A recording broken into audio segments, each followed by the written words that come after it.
राम चंदी अयोध्या में आ रहे हैं मंदिर में अपने, उनके लिए बरुआ गीत गा रही जनेऊ। रिमिकी झिमिकी देवा बरसाई, उजे मोतियाना ओरी चुआई हो।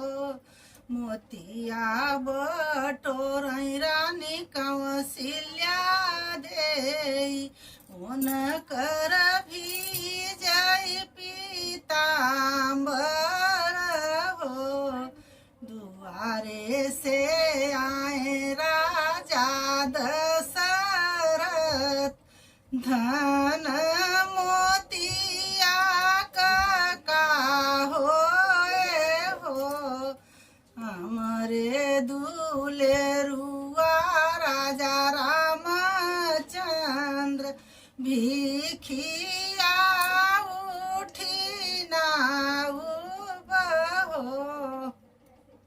हमारे दुलेरुआ रामचंद्र, भिखिया उठी ना उबहो।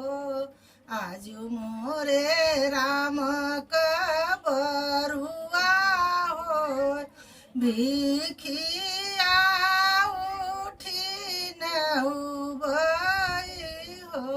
रिमिकी झिमिकी देवा बरसाई, उजे मोतियाना ओरी चुआई हो।